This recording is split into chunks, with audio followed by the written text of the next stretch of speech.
Dear God, is anybody out there?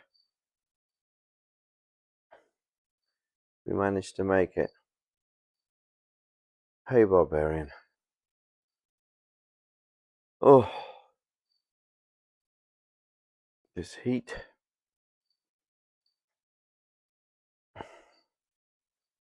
Uh,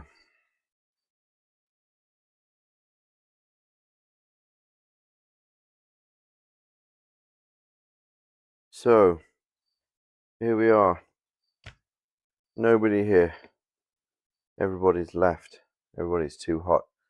Nobody cares.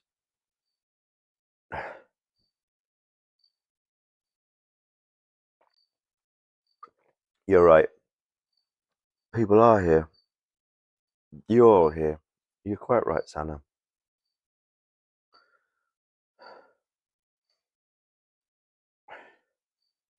Yeah, it's hot. R.I.P. Tash, yeah. I got rid of it. Radzig is no more. For now.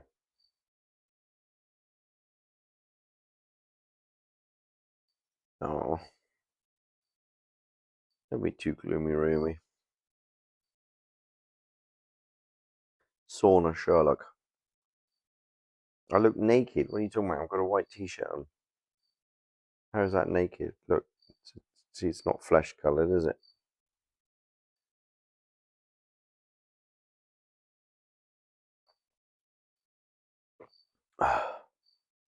No, it's not long enough for a ponytail.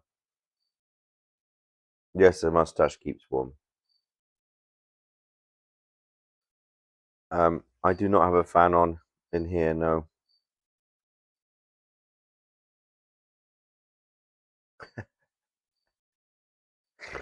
That's it. That's it, Enchantress. That's the way to do it.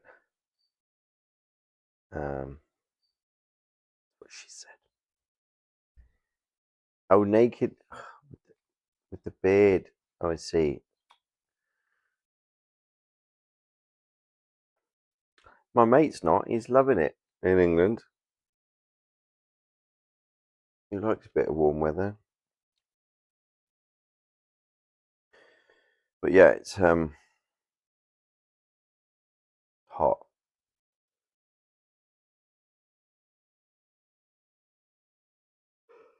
Slightly warm. They're threatening 38 in Brussels.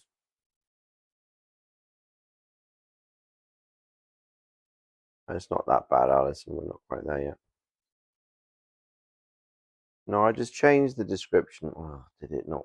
That's what the layout didn't do properly. Hello, Kukuruzu. Merciful in Miami.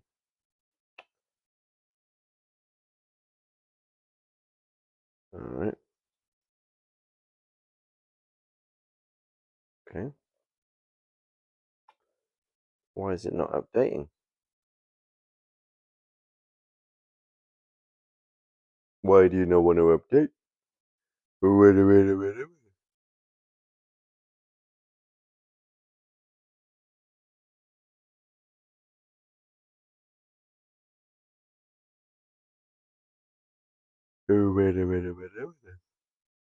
All right.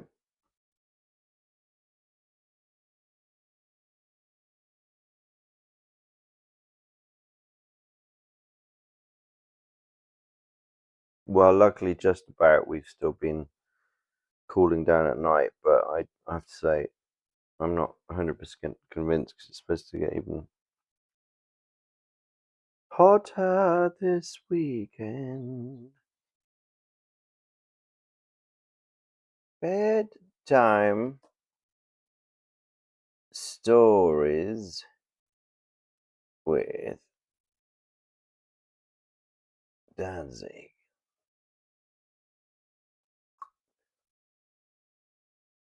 I can type Sherlock. Who?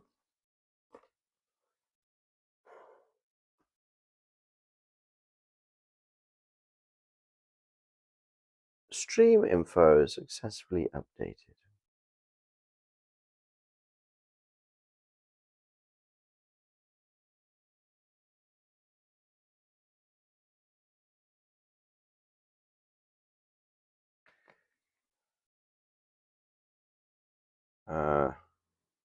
Yeah, beer doesn't really count for hydration.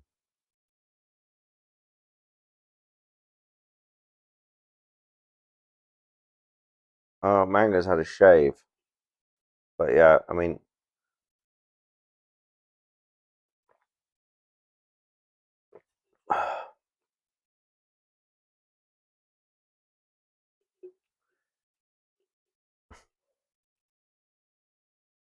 frozen bags of peas between your legs.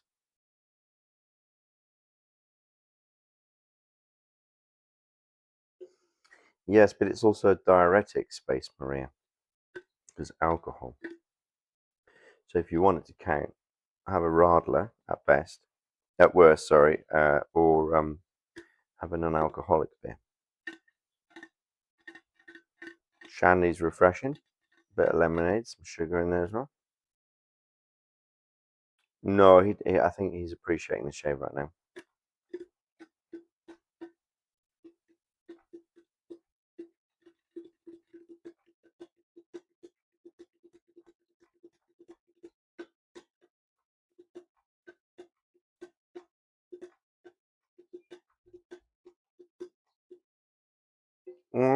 Well, radler is half beer, half lemonade, so technically it is alcohol.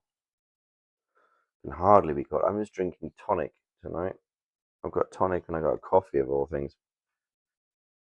Radler's the worst thing you've ever tasted. All right, barbarian. So, no.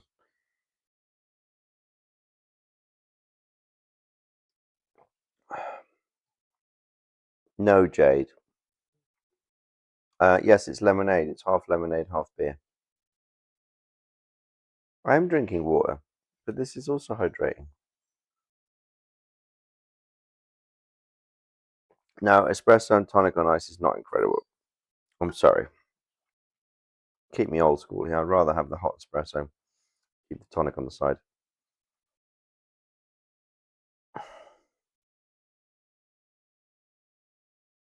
Thanks, Fat Burger.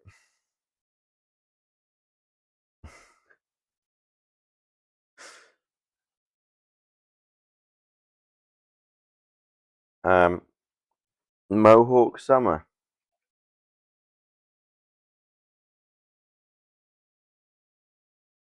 Have to get a little bit taken off the top though as well, I think.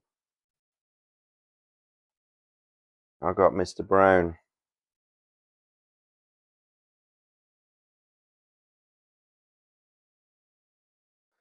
I didn't realize this is from Taiwan. A little mohawk down his spine to make him look like a tiny little Rhodesian Ridgeback.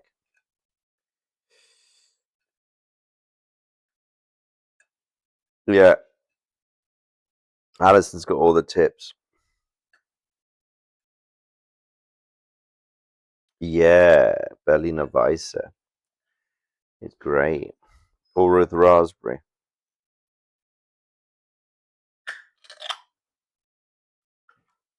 Thanks, Bublina.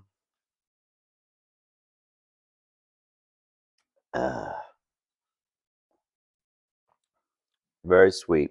It's got soy in it, for fuck's sake.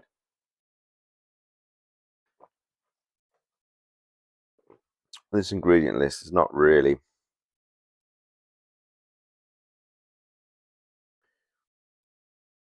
All right, you ready?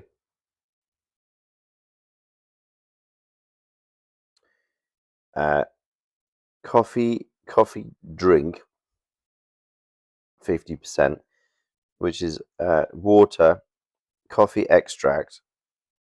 Then it's got water, sugar, dried something processed milk, dried half fat milk, uh, acidity regulator E500, emulsify E473 and E322.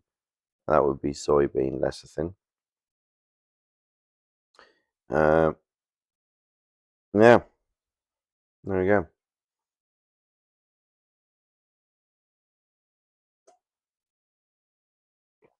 Ah,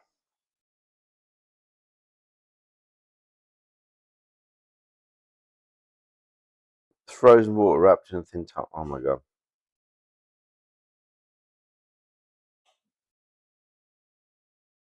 Really, Lady McDog? But where's the hot water? How does the hot air go?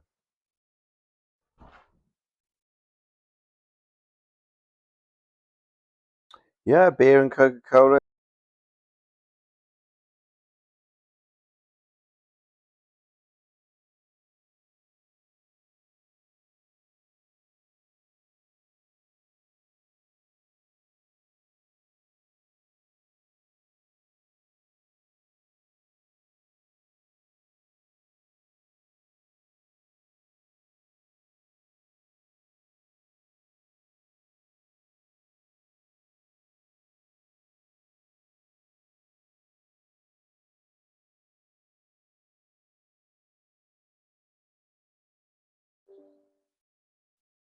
Well, that was silly. No idea why that would happen. All right, chat. Welcome back. I believe we have one more story from this collection before we move on to the big bad boy. The Adventures of Sherlock Holmes, which is what? The Adventures.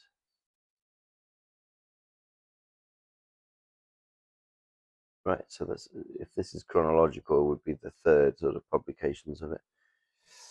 Good evening. It's called The Copper Beeches.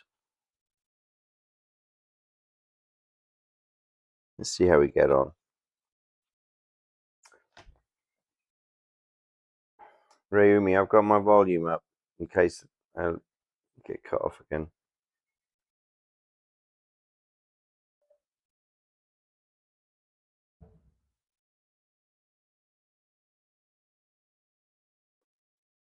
To the man who loves art for its own sake, remarked Sherlock Holmes, tossing aside the advertisement sheet of the Daily Telegraph, it is frequently in its least important and lowliest manifestations that the keenest pleasure is to be derived.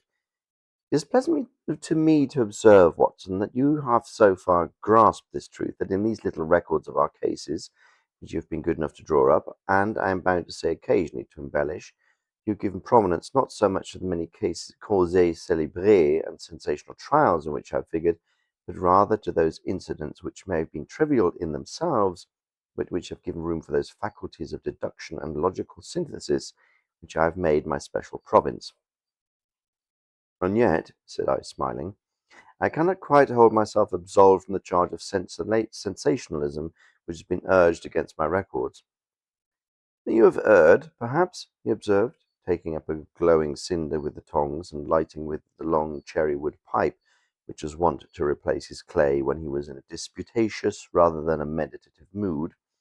You have erred, perhaps, in attempting to put colour and life into each of your statements instead of confining yourself to the task of placing upon record that severe reasoning from cause to effect which is really the only notable feature about the thing.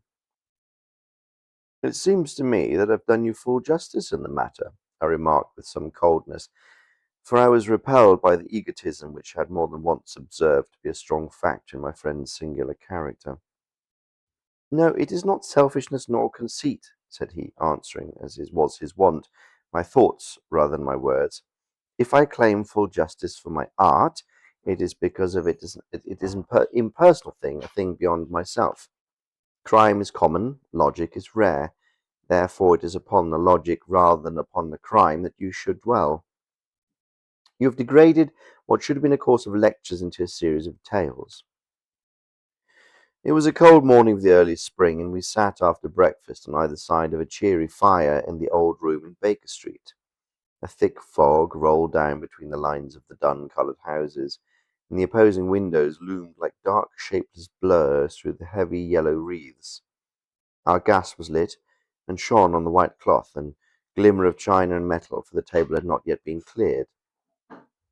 Sherlock Holmes had been silent all the morning, dipping continuously into the advertisement columns of a succession of papers, until at last, having apparently given up his search, he had emerged in no very sweet temper to lecture me upon my literary shortcomings.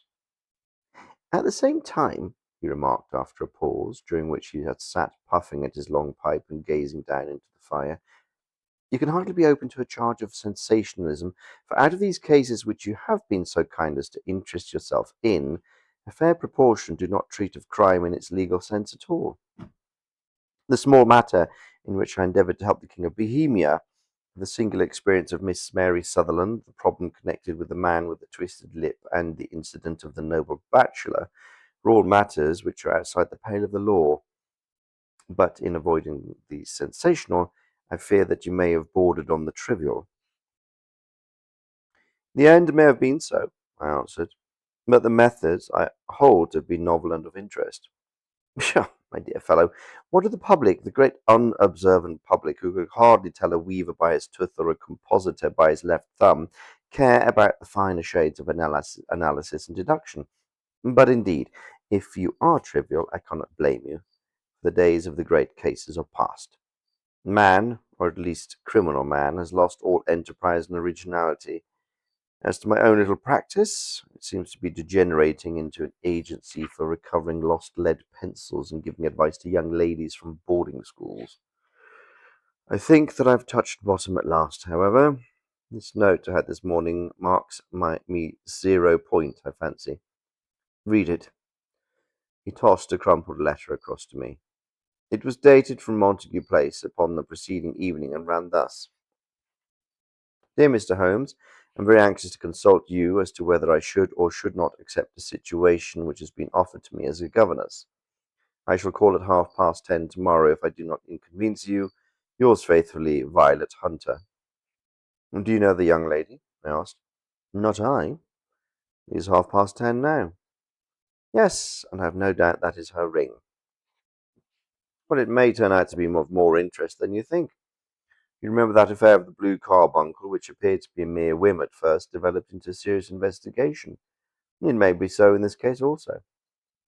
Well, let us hope so, but our doubts will very soon be solved, for here, unless I am much mistaken, is the person in question. As he spoke, the door opened, and a young lady entered into the room. She was plainly but neatly dressed, with a bright, quick face, freckled like a plover's egg, and with the brisk manner of a woman who has made her own way to make in the world. You will excuse my troubling you, I am sure, said she, as my companion rose to greet her, but I've had a very strange experience, and as I have no parents or relations of any sort for whom I could ask advice, I thought that perhaps you would be kind enough to tell me what I should do. Pray take a seat, Miss Hunter. I shall be happy to do anything I can to serve you. I could see that Holmes was favourably impressed by the manner and speech of his new client. He looked her over in his searching fashion, and then composed himself, with his lids drooping and his fingertips together, to listen to her story. I've been governess for 5 years, she said, in the family of Colonel Spence Munro, but 2 months ago the Colonel received an appointment at Halifax in Nova Scotia, and took his children over to America with him, so that I find myself without a situation. I advertised and I answered advertisements, but without success. At last the little money which I had saved began to run short, and I was at my wits' end as to what I should do.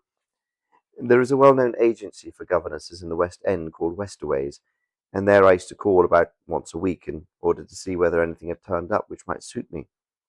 Westaway was the name of the owner of the business, but it is really managed by Miss Stoper.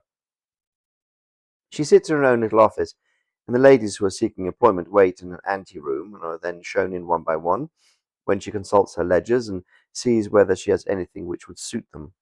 Well, when I called last week I was shown into the little office as usual, but I found that Miss Stoper was not alone. A prodigiously stout man with a very smiling face and a great heavy chin, which rolled down in a fold upon fold over his throat, sat at her elbow with a pair of glasses on his nose, looking very earnestly at the ladies who entered. As I came in, he gave quite a jump in his chair, and turned quickly to Miss Stoper. "That will do," said he. "I could not ask for anything better. Capital! Capital!" He seemed quite enthusiastic, and rubbed his hands together in the most genial fashion. He was such a comfortable-looking man that it was quite a pleasure to look at him. "You are looking for a situation, miss?" he asked. "You're looking for a situation, miss?" he asked. "Yes, sir." "As governess?" "Yes, sir." "And what salary do you ask?" I had £4 a month in my last place with Colonel Spence Munro. Oh, tut, tut! Sweating, rank sweating! He cried, throwing his fat hands out into the air like a man who is in boiling passion. How could anyone offer so pitiful a sum to a lady with such attractions and accomplishments? Well, my accomplishments, sir, may be less than you imagine, said I. A little French, a little German, music and drawing. Tut, tut, cried he. This is all quite beside the question. The point is, have you or have you not the bearing and deportment of a lady? There it is in a nutshell. If you have not, you are not fitted for the rearing of a child who may some day play a considerable part in the history of the country. But if you have, why then, how could any gentleman ask you to condescend to accept anything under 3 figures? Your salary with me, madam, would commence at £100 a year. Well, you may imagine, Mr. Holmes, that to me, destitute as I was, such an offer seemed almost too good to be true. Ha ha! If it sounds too good to be true, it probably is. The gentleman, however, seeing perhaps the look of incredulity upon my face, opened a pocket-book and took out a note. It is also my custom, said he, smiling in the most pleasant fashion until his eyes were just 2 shining slits amid the white creases of his face, to advance to my young ladies half their salary beforehand, so that they may meet any little expenses of their journey and their wardrobe. Well, it seemed to me that I had never met so fascinating and so thoughtful a man. As I was already in debt to my tradesmen, the advance was a great convenience, and yet there was something unnatural about the whole transaction which made me wish to know a little more before I quite committed myself. May I ask where you live, sir? Said I. Hampshire, charming rural place, the Copper Beeches, 5 miles on the far side of Winchester. It is the most lovely country, my dear young lady, and the dearest old country house. And my duties, sir? I should be glad to know what they would be. One child, one dear little romper, just 6 years old. Oh, if you see him killing cockroaches with a slipper, smack, smack, smack. 3 gone before you could wink. He leaned back in his chair and laughed his eyes into his head again. I was a little startled at the nature of the child's amusement, but the father's laughter made me think that perhaps he was joking. My sole duties, then, I asked, are to take charge of a single child. No, no, no, not the soul, not the soul, my dear young lady, he cried. Your duty would be, as I'm sure your good sense would suggest, to obey any little commands which my wife might give, provided always that they were such commands as a lady might with propriety obey. You see no difficulty, eh? Difficulty, eh? Well, I should be happy to make myself useful. Quite so. In dress now, for example, we are faddy people, faddy but kind-hearted. If you were asked to wear any dress which we might give you, you would not object to our little whim, eh? Uh, no, said I, considerably astonished at his words. Or to sit here or sit there, that would not be as offensive to you? No. Or to cut your hair quite short before you came to us? Well, I could hardly believe my ears. As you may observe, Mr. Holmes, my hair is somewhat luxuriant and of a rather peculiar tint of chestnut. It has been considered artistic. I could not dream of sacrificing it in this offhand fashion. I'm afraid that is quite impossible, said I. He'd been watching me eagerly out of his small eyes. I could see a shadow pass through his face as I spoke. I'm afraid that it is quite essential, said he. There's a little fancy of my wife's and ladies' fancies, madam. Ladies' fancies must be consulted, and so you won't cut your hair. No, sir, I really could not, I answered firmly. Ah, very well. Then that quite settles the matter. It is a pity, because in other aspects you would really have done very nicely. In that case, Miss Stoper, I'd best inspect a few more of the young ladies. The manageress had sat all this while busy with her papers without a word to either of us, but she glanced at me now with such annoyance upon her face that I could not help suspecting that she had lost a handsome commission through my refusal. Do you desire your name to be kept upon the books? She asked. If you please, Miss Stoper. Well, really, it seems rather useless, since you refuse the most excellent offers in this fashion, said she sharply. You can hardly expect us to exert ourselves to find another such opening for you. Good day to you, Miss Hunter. She struck a gong upon the table, and I was shown out by the page. Well, Mr. Holmes, when I got back to my lodgings and found little enough in the cupboard and 2 or 3 bills upon the table, I began to ask myself whether I had not done a very foolish thing. After all, if these people had strange fads and expected obedience on the most extraordinary matters, they were at least ready to pay for their eccentricity. And very few governesses in England are getting 100 a year. Besides, what use was my hair to me? Many people are improved by wearing it short, and perhaps I should be among the number. Next day, I was inclined to think that I had made a mistake, and that by the day after I was sure of it. I had almost overcome my pride so far as to go back to the agency and inquire whether the place was still open, when I received this letter from the gentleman himself. I have it here, and I will read it to you. The Copper Peaches, near Winchester. Dear Miss Hunter, Miss Stope has very kindly given me your address, and I write from here to ask you whether you have reconsidered your decision. My wife is very anxious that you should come, for she has been much attracted by my description of you. We are willing to give you £30 a quarter, or £120 a year, so as to recompense you for any little inconvenience which our fads may cause you. They are not very exacting after all. My wife is fond of a particular shade of electric blue, and would like you to wear such a dress indoors in the morning. You need not, however, go to the expense of purchasing new, as you have one belonging to our dear daughter, Alice, now in Philadelphia, which would, I think, fit you very well. Then, as to his sitting here or there, or amusing yourself in any matter indicated, that need cause you no inconvenience. As regards your hair, it is no doubt a pity, especially as I could not help remarking its beauty during our short interview, but I'm afraid that I must remain firm upon this point, and I only hope that the increased salary may recompense you for the loss. Your duties, as far as the child is concerned, are very light. Now, do try to come, and I shall meet you with the dog-cart at Winchester. Let me know your train. Yours faithfully, Jethro Rucastle. This is the letter which I have just received, Mr. Holmes. My mind is made up that I will accept it. I thought that, however, before taking the final step, I should like to submit the whole matter to your consideration. Well, Miss Hunter, if your mind is made up, that settles the question, said Holmes, smiling. But you would not advise me to refuse? I confess that it is not the situation which I should like to see a sister of mine apply for. What is the meaning of it all, Mr. Holmes? I have no idea, no data. I cannot tell. Perhaps you yourself formed some opinion. Well, there seems to be only one possible solution. Mr. Rucastle seems to be a very kind, good-natured man. Is it not possible that his wife is a lunatic, that he desires to keep the matter quiet for fear she should be taken to an asylum, and that he humours her fancies in every way in order to prevent an outbreak? That is a possible solution. In fact, as matters stand, it is the most probable one. But in any case, it does not seem to be a nice household for a young lady. But the money, Mr. Holmes, the money. Why, yes, of course, the pay is good. Too good.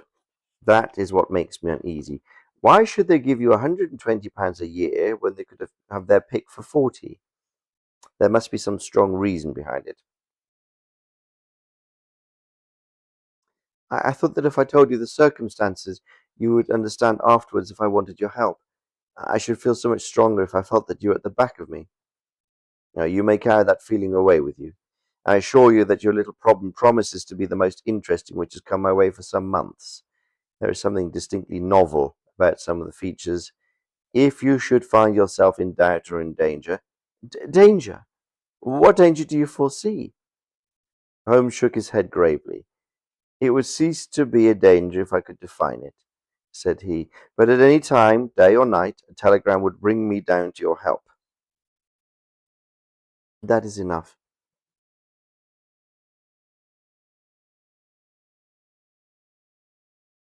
Yeah? What words are the Germans making up? Wow.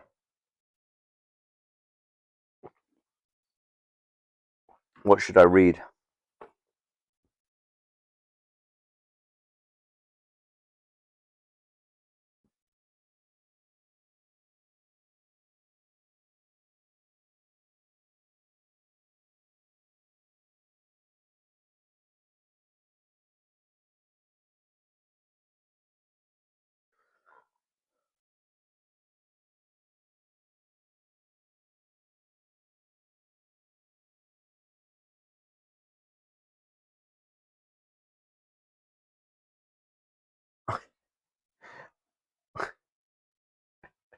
What's going on? It's crazy. What, because of this word, Rückstoßabdämpfung. That one.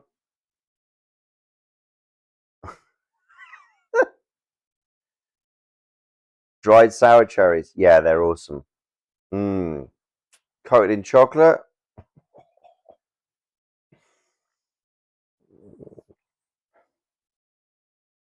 Okay, all right. Let's. I thought we were supposed to stick it.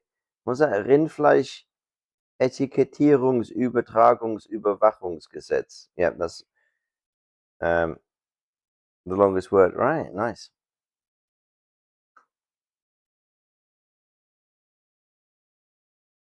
It's to do with the beef meat labeling system.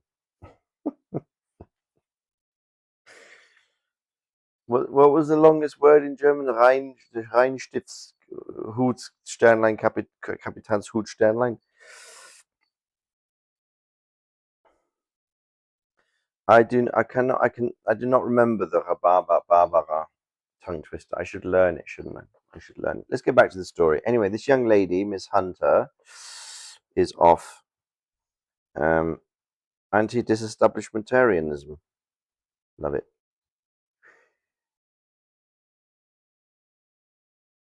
That is enough.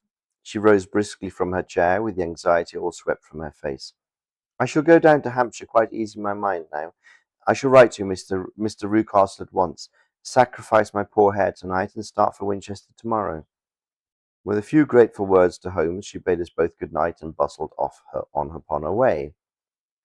At least, said I, as we heard her quick, firm step descending the stairs, she seems to be a young lady who is very well able to take care of herself. And she would need to be, said Holmes gravely. I am much mistaken if we do not hear from her before many days are past. It was not very long before my friend's prediction was fulfilled. A fortnight went by, during which I frequently found my thoughts turning in her direction and wondering what strange side alley of human experience this lowly woman had strayed into.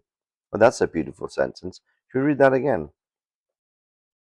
A fortnight went by, during which I frequently found my thoughts turning in her direction and wondering what strange side alley of human experience this lonely woman had strayed into.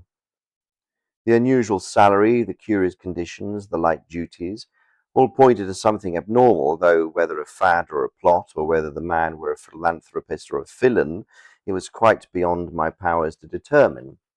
As to Holmes, I observed that he sat frequently for half an hour on end with knitted brows and an abstracted air, but he swept the matter away with a wave of his hand when I mentioned it. Data, data, data, he cried impatiently. I can't make bricks without clay. And yet he would always wind up muttering that no sister of his should ever have accepted such a situation. The telegram which we eventually received came late one night, just as I was thinking of turning in, and Holmes was settling down to one of those all-night researches which he frequently indulged in, when I would leave him stooping over a retort and a test tube at night and find him in the same position when I came down to breakfast in the morning. He opened the yellow envelope and then, glancing at the message, threw it across to me. Just look up the trains in Bradshaw, said he, and turned back to his chemical studies. The summons was brief and an urgent one. Please be at the Black Swan Hotel at Winchester at midnight tomorrow, it said. Do come. I'm at my wit's end. Hunter. Will you come with me? Asked Holmes, glancing up. I should wish to. Just look it up then. There's a train at 9:30, said I, glancing over my Bradshaw. It is due at Winchester at 11:30. That will do very nicely. Then perhaps I'd better postpone my analysis of the acetones, so we may need to be our best in the morning. Oh, midday, not midnight. By 11 o'clock the next day, we were well upon our way to the old English capital. Oh, was Winchester the old capital? That's right. Forgotten about that. Holmes had been buried in the morning papers all the way down, but after we had passed the Hampshire border, he threw them down and began to admire the scenery. It was an ideal spring day, A light blue sky flecked with little fleecy white clouds drifting across from west to east. The sun was shining very brightly, and yet there was that, by the way, if there's a westerly wind coming off the Atlantic, tends to be a little bit nicer than with a northeasterly. And yet there was an exhilarating nip in the air which set an edge to a man's energy. All over the countryside, away to the rolling hills around Aldershot, the little red and grey roofs of the farmsteadings peeped out from amidst the light green of the new foliage. "Are they not fresh and beautiful?" I cried, with all the enthusiasm of a man fresh from the fogs of Baker Street. But Holmes shook his head gravely. "Do you know, Watson," said he, "that it is one of the curses of a mind with a turn like mine that I must look at everything with reference to my own special subject. You look at these scattered houses, and you are impressed by their beauty. I look at them, and the only thought which comes to me is a feeling of their isolation and of the impunity with which crime may be committed there." "Good heavens!" I cried. "Who could associate crime with the dear little homesteads?" "They always fill me with a certain horror. It's my belief, Watson, founded upon my experience, that the lowest and vilest alleys in London do not present a more dreadful record of sin than does the smiling and beautiful countryside." "You horrify me." "But the reason is very obvious. The pressure of public opinion can do in the town that what the law cannot accomplish. There is no lane so vile that the scream of a tortured child or the thud of a drunkard's blow does not beget sympathy and indignation among the neighbours, and then the whole machinery of justice is ever so close that a word of complaint can set it going. But there is but a step between the crime and the dock. But look at those lovely houses, each in their own fields, filled for the most part with poor ignorant folk who know little of the law. Think of the deeds of hellish cruelty, the hidden wickedness which may go on year in, year out in such places, and none the wiser. Had this lady who appeals to us gone to live in Winchester, I should never have had a fear for her. It is the 5 miles of country which makes the danger. Still, it is clear that she is not personally threatened." "No. If she can come to Winchester to meet us, she can get away." "Quite so. She has her freedom." "What can the matter be, then? Can you suggest no explanation?" "I have devised 7 separate explanations, each of which would cover the facts as far as we know them. But which of these is correct can only be determined by the freshest information, which we shall no doubt find waiting for us. Well, there is the tower of the cathedral, and we shall soon learn all that Miss Hunter has to tell. The Black Swan is an inn of repute in the High Street, at no distance from the station, and there we found the young lady waiting for us. She had engaged a sitting room, and our lunch awaited us upon the table. "I am so delighted that you have come," she said earnestly. "It is so kind of both of you, but indeed I do not know what I should do. Your advice will be altogether invaluable to me." "Pray tell us what has happened to you." "I will do so, and I must be quick, for I have promised Mr. Rucott would be back before 3. I got his leave to come into town this morning, though he knew little for what purpose." "Let us have everything in its due order." Holmes thrust his long, thin legs towards the fire and composed himself to listen. "In the first place, I may say that I have met, on the whole, with no actual ill treatment from Mr. and Mrs. Rucastle. It is only fair to say that, but I cannot understand them, and am not easy in my mind about them." "What can you not understand?" "There are reasons for their conduct, but you shall have it all just as it occurred. When I came down, Mr. Rucastle met me here and drove me in his dog-cart to Copper Beeches. It is, as he said, beautifully situated, but it is not beautiful in itself, for it is a large square block of a house, whitewashed, but all stained in the street with damp and bad weather. There are grounds upon it, woods on 3 sides, and on the 4th a field which slopes down to the Southampton high road, which curves past about 100 yards from the front door. This ground in front belongs to the house, but the woods all round are part of Lord Southerton's preserves.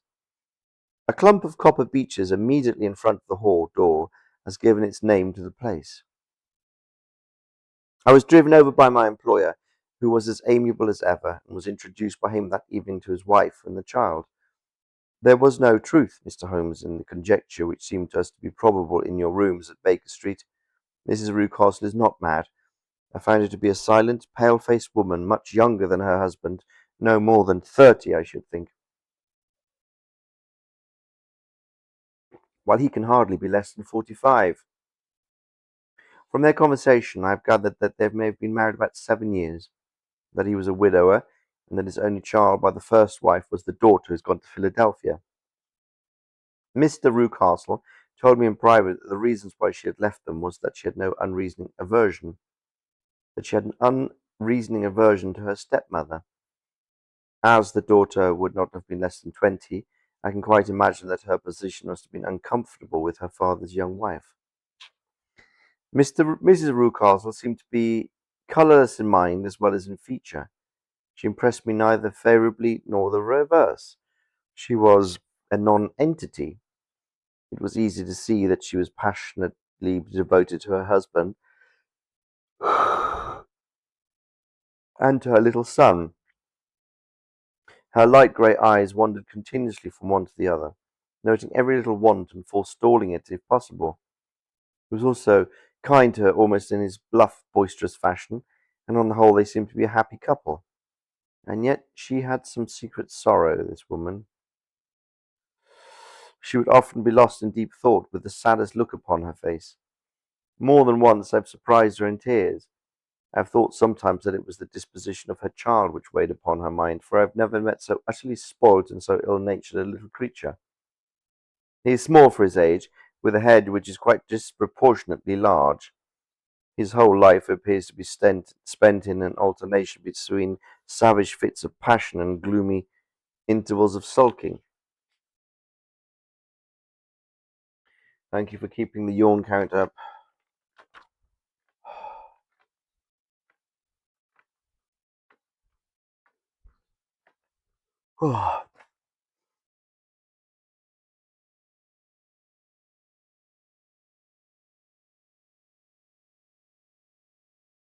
His whole life appears to be spent in an alternation between savage pits of uh, passion and gloomy intervals of sulking. Giving pains to any creature weaker than himself seems to be his idea of amusement. He shows quite considerable talent in planning the capture of mice, little birds, insects. But I would rather not talk about the creatures, Mr. Holmes, and indeed he has little to do with my story. I am glad of all details, remarked my friend, whether they seem to you to be relevant or not.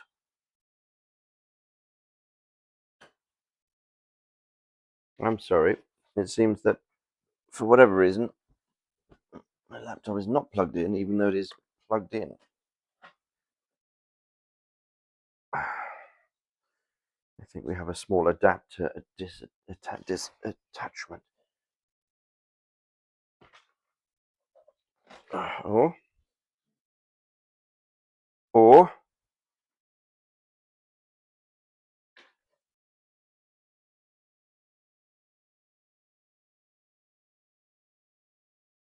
we are charging. Okay.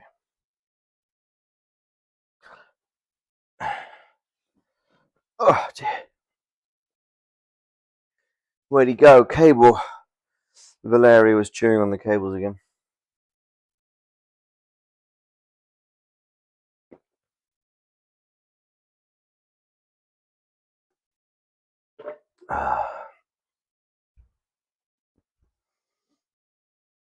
She loves the taste of copper. Yeah, well, I learned talking about copper. I learned recently because I've been taking zinc. That zinc strips copper from your body. So if you're gonna supplement, you need to make sure you supplement copper with your zinc.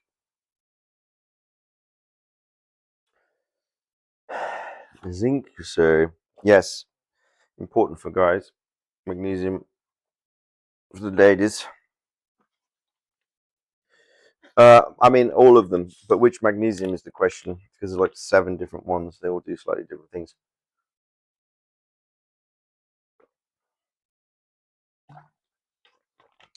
Eating cable, well, I'm not sure that's the best way of absorbing it. See, I am hydrating as well.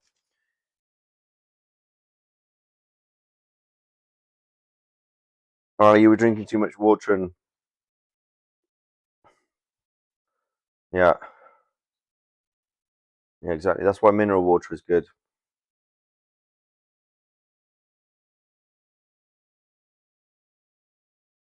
for various reasons. Um, Certainly it helps with all the all that stuff, but for heart health, arterial health. But I tried to supplement generally, so vitamin D, K. You know, not every day, which is good. Hello. Um. Oh dear, I drank a lot of drunk. I'm gonna hang on. Sorry. Oh. Yeah, you probably could drop a cable in it. I don't know. Oh yeah, I didn't burp, but I thought a burp was coming, but it didn't come out. Chunky magnesium water. Oh, magnesium is great. I've got magnesium. It's the best. I love the taste of it. Still or sparkling? Yemni. Half. This is well, actually, this was sparkling, but it's been open for a while. But I like semi-sparkling. That's what she says. Right.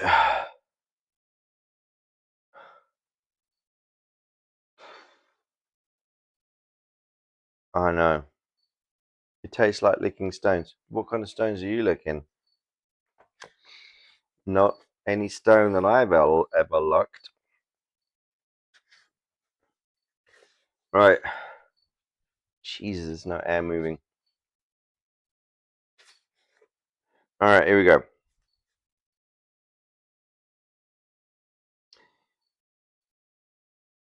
The boy has little to do with the story, even though he's a violent little shit.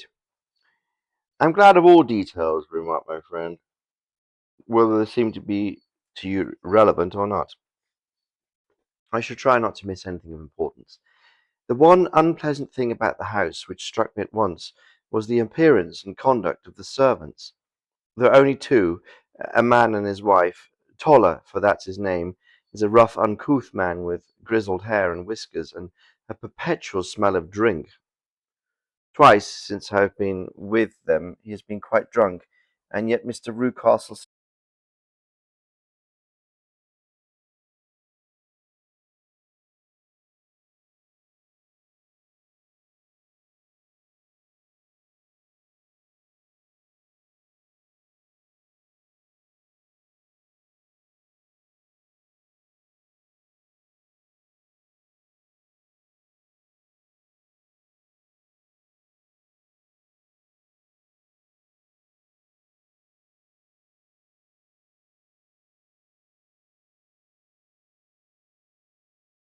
Where do we get to?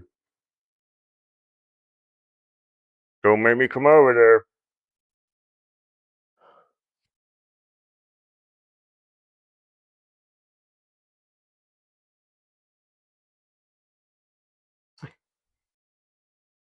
Jude.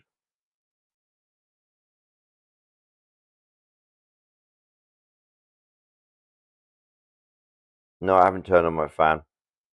No, but tell me seriously, where do we get to?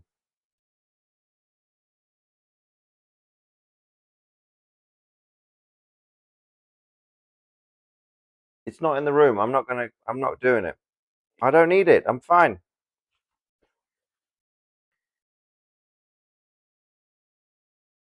I've got a few more pages. It's fine.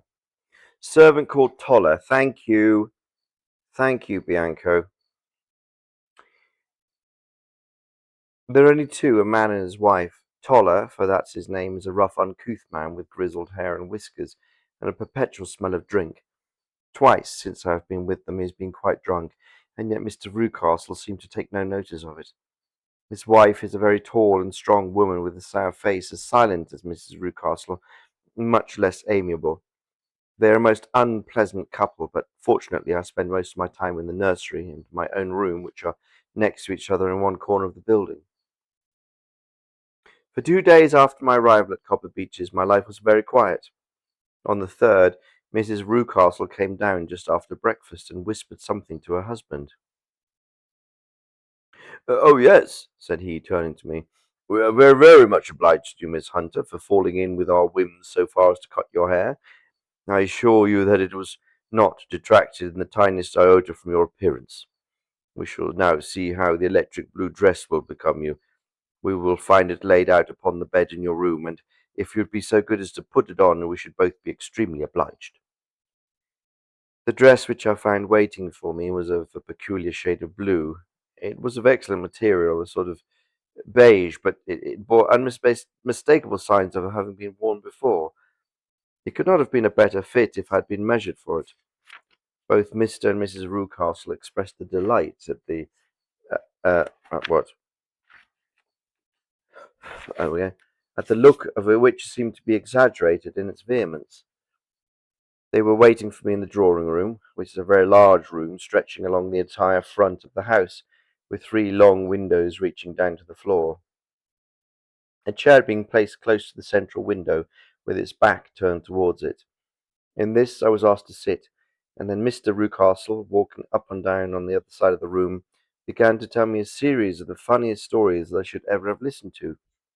You cannot imagine how comical he was, and I laughed until I was quite weary.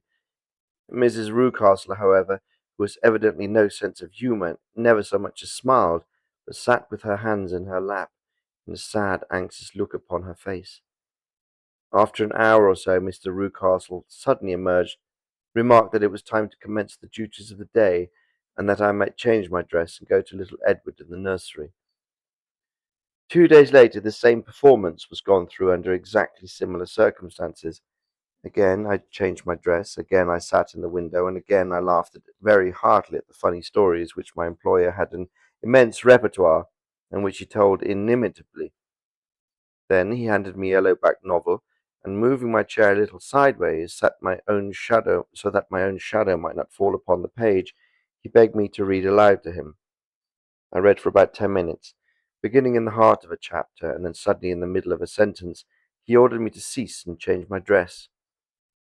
You can easily imagine, Mr. Holmes, how curious I became as to what the meaning of this extraordinary performance could possibly be.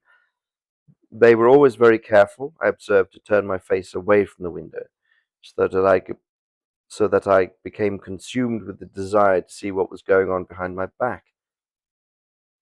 At first it seemed to be impossible, but I soon devised a means.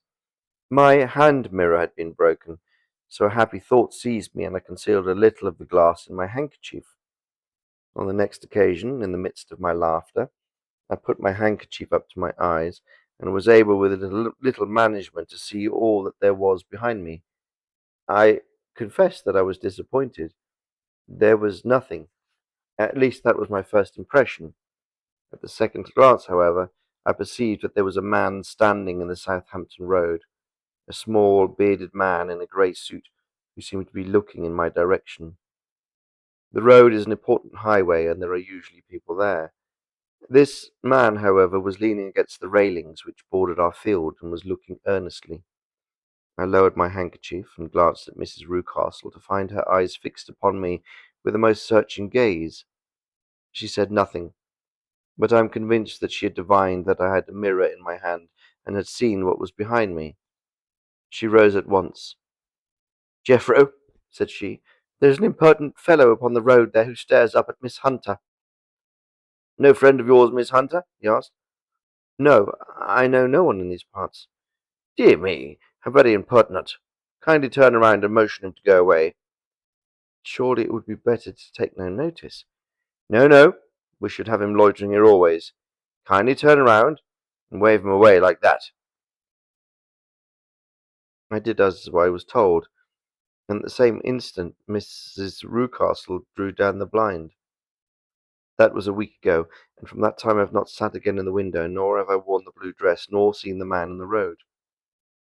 "Pray continue," said Sherlock Holmes. "Your narrative promises to be a most interesting one." "You will find it rather disconnected, I fear, and there may prove to be little relation between the different incidents of which I speak.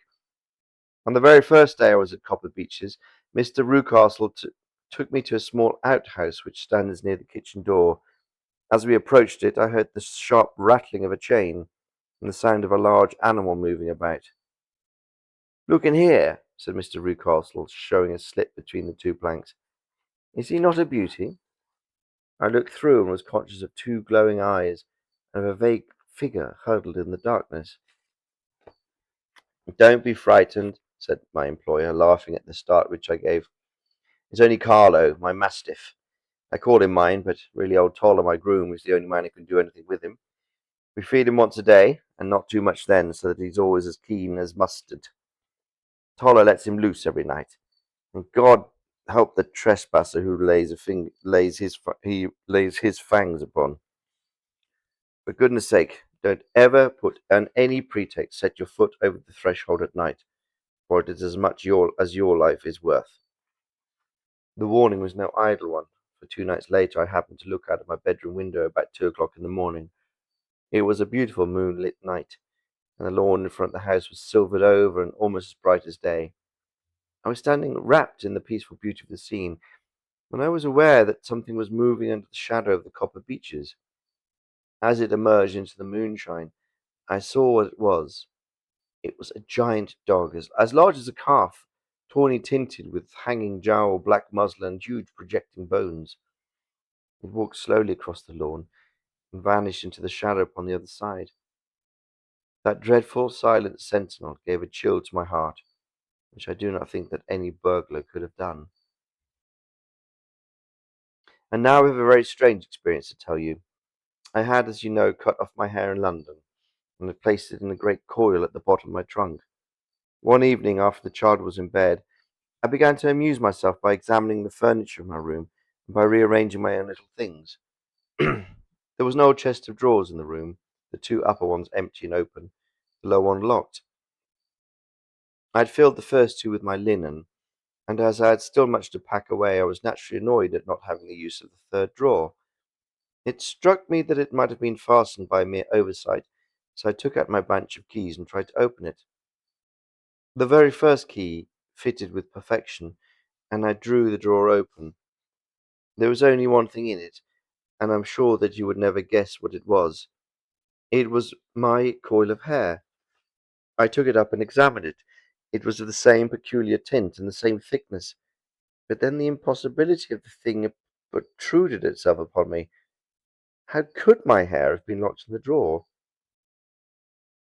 With trembling hands I undid my trunk, turned out the contents, and drew from the bottom my own hair. I laid the two tresses together, and I assure you they were identical. Was it not extraordinary? Puzzled as I would, I could make nothing at all of what it meant. I returned the strange hair to the drawer, and I said nothing of the matter to the Rucastles, as I felt that I had put myself in the wrong by opening a drawer which they had locked. I am naturally observant, as you may have remarked, Mr. Holmes, and as soon as I had a pretty good plan of the whole house in my head. There was one wing, however, which appeared not to be inhabited at all. The door which faced that which led into the quarters of the Tollers opened into the suite, but it was invariably locked. One day, however, as I ascended the stair, I met Mr. Rucastle coming out through the door, his keys in his hands, and a look on his face which made him a very different person to the round, jovial man to whom I was accustomed.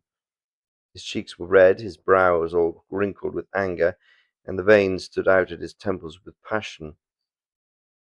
He locked the door, and hurried past me without a word or a look. This aroused my curiosity. So when I went out for a walk in the grounds of my charge, I strolled around to the side from which I could see the windows of this part of the house. There were four of them in a row, three of which were simply dirty, while the fourth was shuttered up. They were evidently all deserted. As I strolled up and down, glancing at them occasionally, Mr. Rucastle came out to me, looking as jovial and merry as ever. "Ah," said he, "you must not think rude of me if I passed you without a word, my dear young lady. I was preoccupied with business matters." I assured him that I was not offended. "By the way," said I, you seem to have quite a suite of spare rooms up there, and one of them has the shutters up." "Photography is one of my hobbies," said he. "I have my dark room up there. But, my dear, what an observant young lady we have come upon! Who would have believed it? Who would ever have believed it?"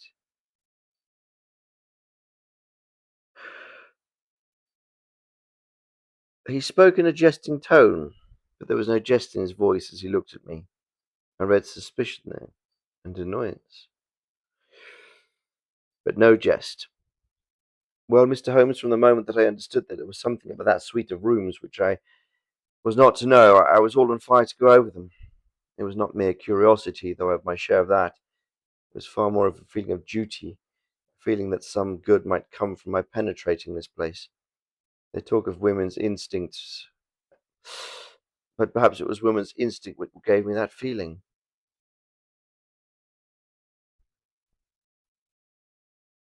Ooh, ah. At any rate, it was there, and I was keenly on the lookout for any chance to pass the forbidden door. It was only yesterday that the chance came. I may tell you that beside Mr. Rucastle, both Toller and his wife find something to do in these deserted rooms, and I once saw him carrying a large black linen bag with him through the door. Recently, he's been drinking hard, and yesterday evening he was drunk. When I came upstairs, there was a key in the door. I have no doubt at all that he had left it there, and Mr. and Mrs. Rucastle were both downstairs, and the child was with them, so that I had an admirable opportunity. I turned the key gently in the lock, opened the door, and slipped through. There was a little passage in front of me, unpapered and uncarpeted, which turned at a right angle at the far end. Round this corner were three doors in a line, the first and the third of which were open. They each led into an empty room, dusty and cheerless, and with two windows in the one and one in the other, so quick with dirt that the evening light glimmered dimly through them. The centre door was closed, and across the outside of it had been fastened one of the broad bars of iron bed, padlocked at one end to a ring in the wall, and fastened at the other with stout cord. The door itself was locked as well, and the key was not there. This barricaded door responded clearly with the shuttered window outside, and yet I could see by the glimmer from beneath it that the room was not in darkness. Evidently there was a skylight which let in light from above. As I stood in the passage gazing at the sinister door and wondering what secret it might veil, I suddenly heard the sound of steps within the room, and saw a shadow pass backwards and forwards against the little slit of dim light which shone from under the door. A mad, unreasoning terror rose up in me at that sight, Mr. Holmes. My overstrung nerves failed me suddenly, and I turned and ran as though some dreadful hand were behind me, clutching at my skirt of my dress. I rushed down the passage, rushed through the door, and straight into the arms of Mr. Rucastle, who was waiting outside. So, he said, smiling, it was you then. I thought it must be when I saw the door open. Oh, I'm so frightened, I panted. My dear young lady, you cannot think how caressing and soothing his manner was. And what has frightened you, my dear young lady? But his voice was just a little too coaxing. He overdid it. I was keenly on my guard against him. I was foolish enough to go into the empty wing, I answered, but it is so lonely and eerie in this dim light that I was frightened and ran out again. Oh, it is so dreadfully still in there. Only that? Said he, looking at me keenly. Why, what do you think? I asked. Why do you think that I lock this door? I'm sure that I do not know. It is to keep people out who have no business there. Do you see? He was still smiling in the most amiable manner. I'm sure if I had known. Well then, you know now. And if you ever put your foot over that threshold again. Here in an instant that smile hardened into a grin of rage, and he glared down at me with the face of a demon. I'll throw you to the mastiff. I was so terrified that I do not know what I did. I suppose I must have rushed past him into my room. I remember nothing until I found myself lying on my bed and trembling all over. And then I thought of you, Mr. Holmes. I could not live there any longer without some advice. I was frightened of the house, of the man, of the woman, of the servants, even of the child. They were all horrible to me. If I could only bring you down, all would be well. Of course, I might have fled from the house, but my curiosity was almost as strong as my fears. My mind was soon made up. I would send you a wire. I put on my hat and cloak, went down to the office, which is about half a mile from the house, and then returned, feeling much easier.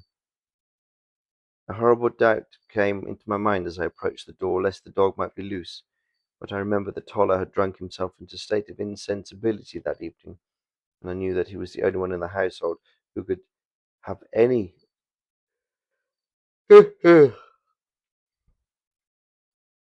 influence with a savage creature, or who could venture to set him free. I slipped in safety, and lay awake half the night in my joy at the thought of seeing you. I had no difficulty in getting leave to come into Winchester this morning, but I must be back before 3 o'clock, for Mr. and Mrs. Rucastle are going on a visit, and I will be away all evening, so that I must look after the child. Now, now I have told you of all my adventures, Mr. Holmes, and I should be glad if you could tell me what it all means, and above all, what I should do.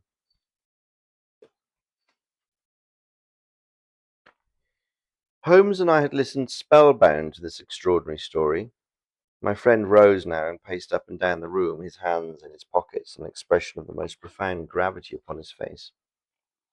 Is Toller still drunk? Yes. I heard his wife tell Mrs. Rucastle that she could not do nothing with him. That is well. And the Rucastles go out tonight? Yes. Is there a cellar? I don't know with that bottle. Oh. Is there a cellar with a good strong lock? Yes, the wine cellar.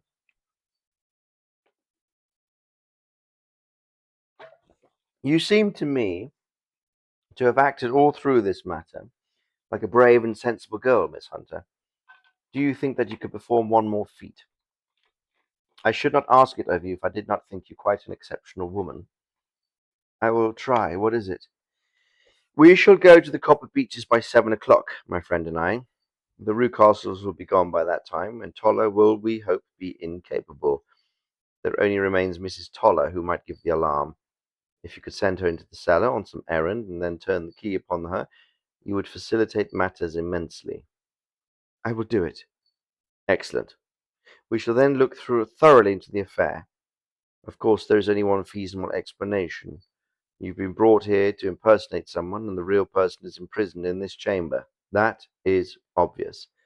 As to who this prisoner is, I have no doubt that it is the daughter, Miss Alice Rucastle, and if I remember right, who was said to have gone to Americas. You were chosen, doubtless, as resembling her in height, figure, and the colour of your hair. Hers had been cut off, very possibly in some illness through which she had passed, and so of course yours had to be sacrificed also. Now, by a curious chance, you came upon her tresses. The man in the road was undoubtedly some friend of hers, possibly her fiancé, and no doubt as you wore the girl's dress and were so like to her.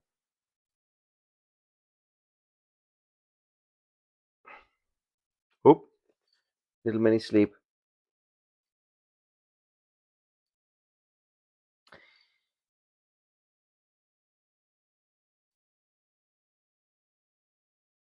No doubt as you wore the girl's dresses and were so like her, he was convinced from your laughter whenever he saw you, and afterwards from your gesture, that Miss Rucastle was perfectly happy, and that she no longer desired his attentions. The dog is set loose at night to prevent him from endeavouring to communicate with her. So much is fairly clear. The most serious point in the case is the disposition of the child. What on earth has he to do with it? I ejaculated. My dear Watson, you as a medical man are continually gaining light as to the tendencies of a child by the study of the parents. Don't you see that the converse is equally valid?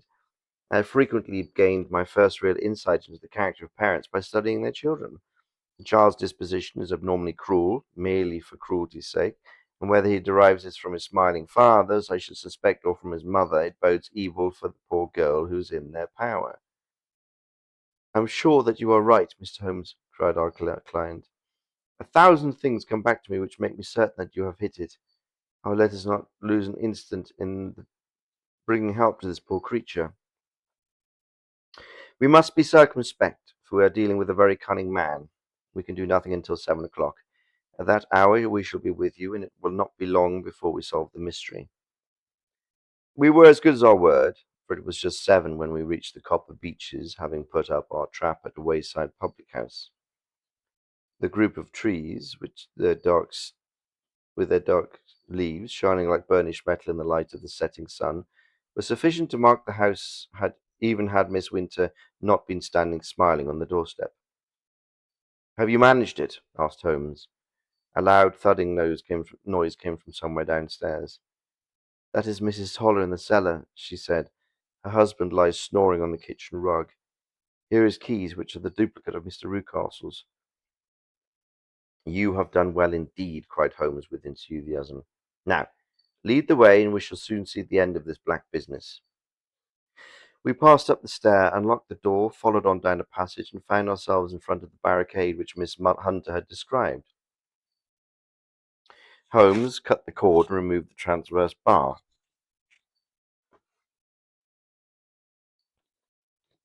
Then he tried various keys in the lock, but with no success.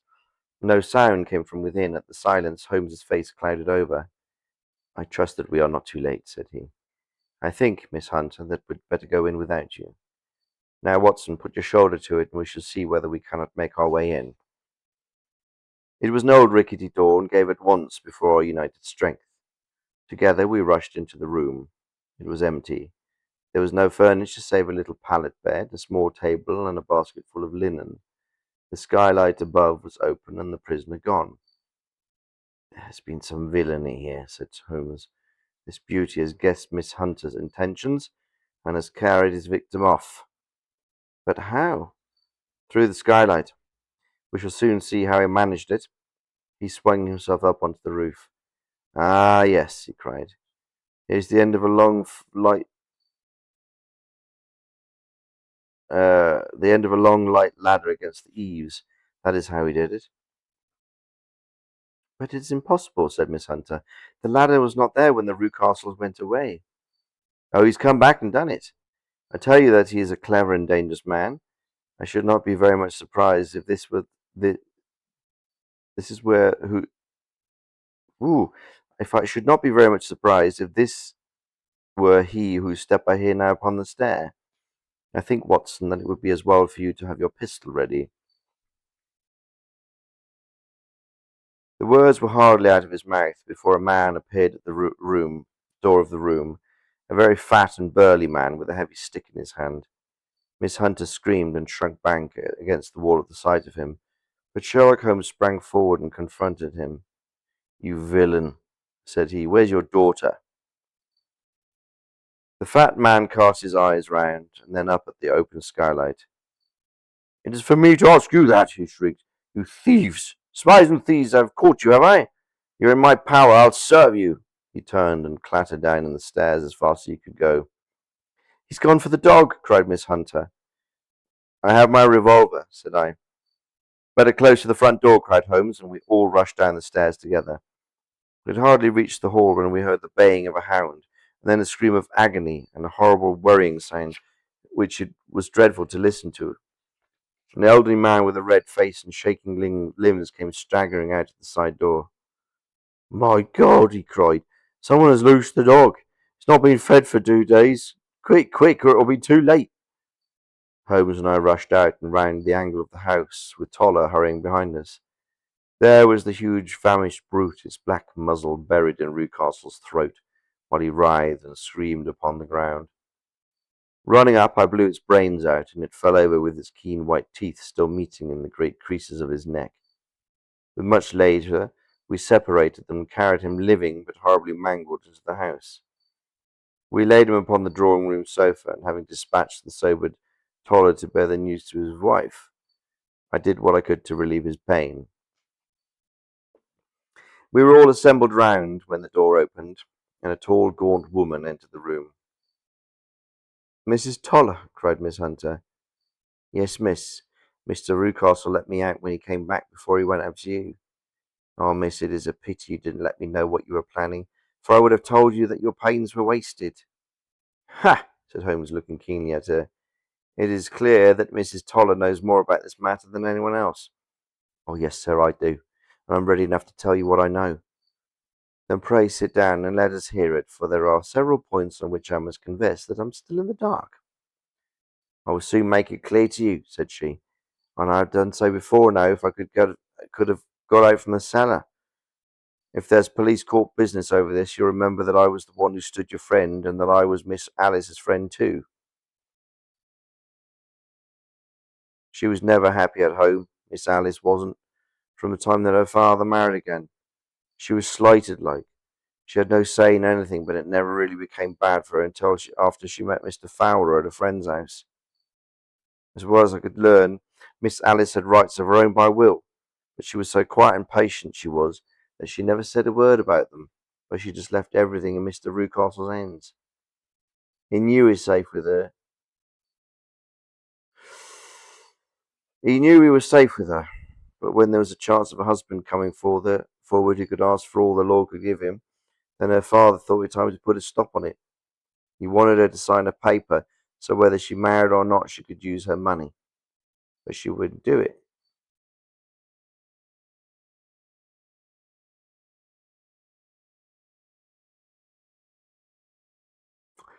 Oh, mini sleep.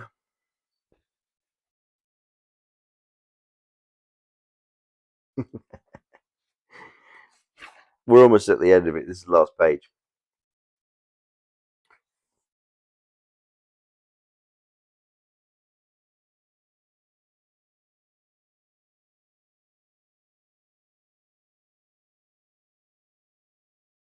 Husband coming forward, who would have asked for all that law could give him, then her father thought it time to put a stop on it. He wanted her to sign a paper so whether she married or not he could use her money, but she wouldn't do it. He kept on worrying her until she got brain fever and for 6 weeks was at death's door. Then she got better at last, all worn to her shadow and with her beautiful hair cut off. But that didn't make no change in her young man, and he struck to her as true as man could be. Ah, said Holmes, I think what you have been good enough to tell us makes the matter fairly clear, and that I can deduce all that remains. Mr. Rucastle, then, I presume, took this system of imprisonment. Yes, sir, and brought Miss Hunter down from London in order to get rid of the disagreeable persistence of Mr. Fowler. That was it, sir. But Mr. Fowler, being a persevering man, as a good seaman should be, blockaded the house, and having met you, succeeded by certain arguments, metallic or otherwise, in convincing you that your interests were the same as his. Mr. Fowler was a very kind-spoken, free-handed gentleman, said Mrs. Toller serenely, and in this way he managed that your good man should have had no want of drink, and that a ladder should be ready at the moment when your master had gone out. You have it, sir, just as it happened. I'm sure we owe you an apology, Mrs. Toller, said Holmes, for you have certainly cleared up everything which puzzled us. And here comes the country surgeon and Mrs. Rucastle. So I think, Watson, that we should best escort Miss Hunter back to Winchester, as it seems to me that our locus standi is now a rather questionable one. And thus was solved the mystery of the sinister house with the copper beeches in front of the door. Mr. Rucastle survived, but was always a broken man, kept alive solely through the care of his devoted wife. They still live with their old servants, who probably know so much of Rucastle's past life that he finds it difficult to part from them. Mr. Fowler and Miss Rucastle were married by special license in Southampton the day after their flight, and is now in the holder of a government appointment in the island of Mauritius. As to Miss Violet Hunter, my friend Holmes, rather to my disappointment, manifested no further interest in her when once she had ceased to be the centre of one of his problems, and she is now the head of a private school at Warsaw, where I believe that she has met with considerable success. Well, dears,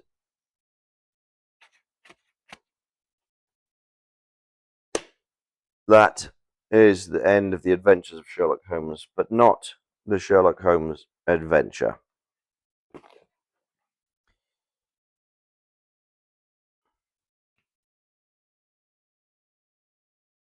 It is Garfina's dinner, but Garfina seems not so keen on hunting it.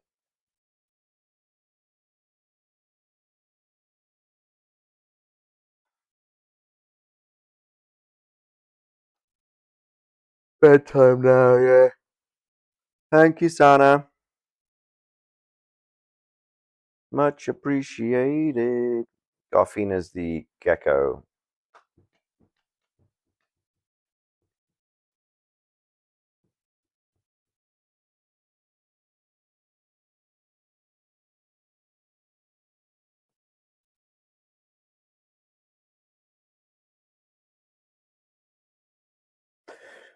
There I am falling asleep again. No, she's not. She's not very happy to be touched still. Working on it. Hopefully, at some point. Need to work on it more. Go expand. I like this idea. Go expand. Yeah, because the spine stretches out. Oh, sleep stream.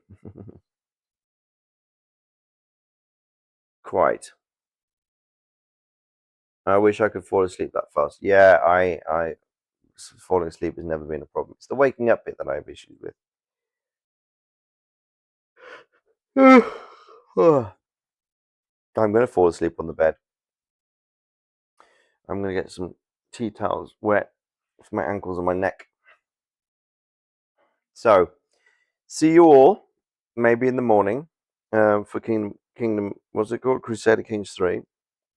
The Ziggler run continues, and I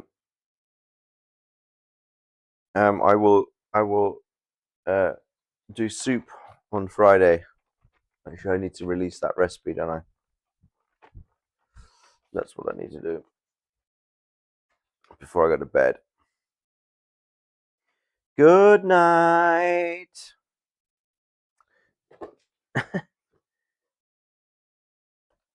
Soup. Thank you for moderating our filth.